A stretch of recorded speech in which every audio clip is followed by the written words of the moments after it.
ప్రతి వారికి శ్లోకం నోటికి రావాలి, తప్పులు లేకుండా చదవాలి. ఇందులో ఒక గమ్మత్తుంది ఆ శ్లోకంలో. ఆ శ్లోకంలో అక్షరాలు మారాయా వ్యతిరిక్త అర్థాలు వస్తాయి. అందుకని తప్పులు చదవకుండా చక్కగా చదవడం నేర్చుకుని చిన్న చిన్న పిల్లల దగ్గర నుంచి అలవాటు చెయ్యండి. స్నానం చెయ్యగానే ఒక్కసారి అమ్మవారి దగ్గరికి వెళ్ళి ఆ కట్టుకున్న తువ్వాలతోటో అందులో బాలల భక్తికి అమ్మవారు పొంగిపోతుంది.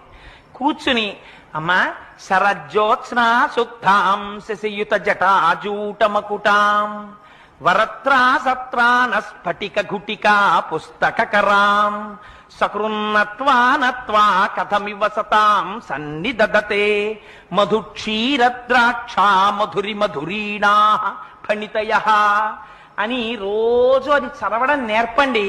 మీరు 1,00,00,000 రూపాయలు ఇచ్చినప్పుడు మీ మనవణ్ణి రక్షించుకున్న కన్నా ఈ ఒక్క శ్లోకాన్ని మీ మనవడికి మీరు నేర్పారా